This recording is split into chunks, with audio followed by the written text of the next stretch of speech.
Moonglow Avenue, written by Gary Pettigrew, narrated by Jake Parr. Chapter 4. The street was pitch black. The only lit areas were pools of orange light here and there under street lamps that looked like they had been there since the 1900s. The pavement was cracked, with weeds poking up, and the road was made up of smooth cobblestones. "What a dump," stated Billy. "Shh."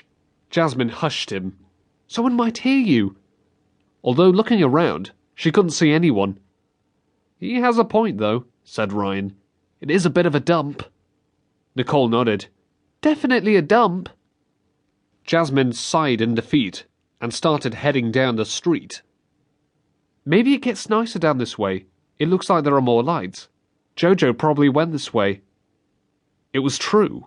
The lights up ahead were more evenly spaced with fewer dark areas between them. "It looks like the houses ahead have lights in the windows too. I wonder why all of these houses are so dark."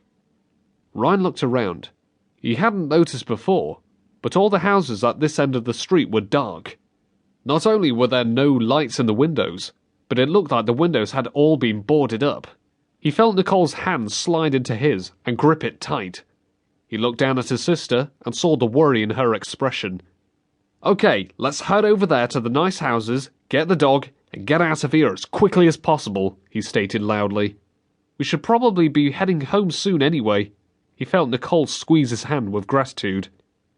Clang! A loud clatter made him jump, and he spun around to spot Billy picking up another rock to throw at one of the abandoned houses. "Billy!" hissed Jasmine. "Put that down! How would you like someone to come and throw stones at your house?"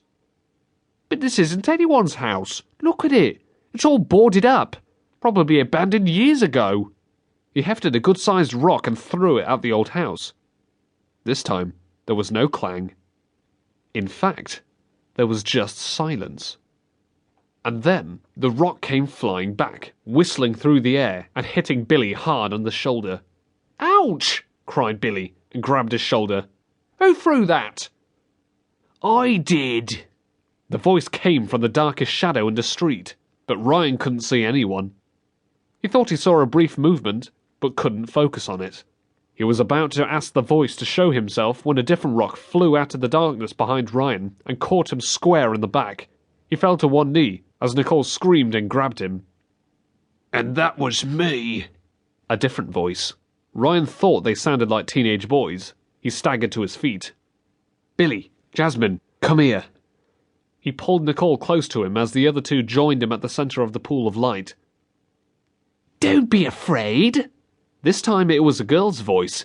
"Step out of the light and into the shadow. We just want to play." "Then show yourself." Ryan hoped they wouldn't pick up the fear in his voice.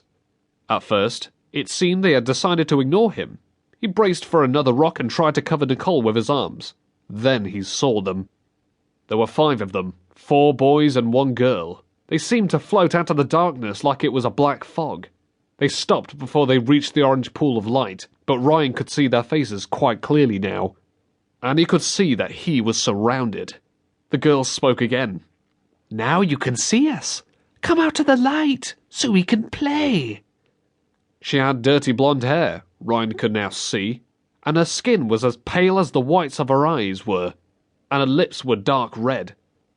It's not unusual, he decided, for a teenage girl to wear dark lipstick, but then he noticed that the boys had red lips and pale skin too.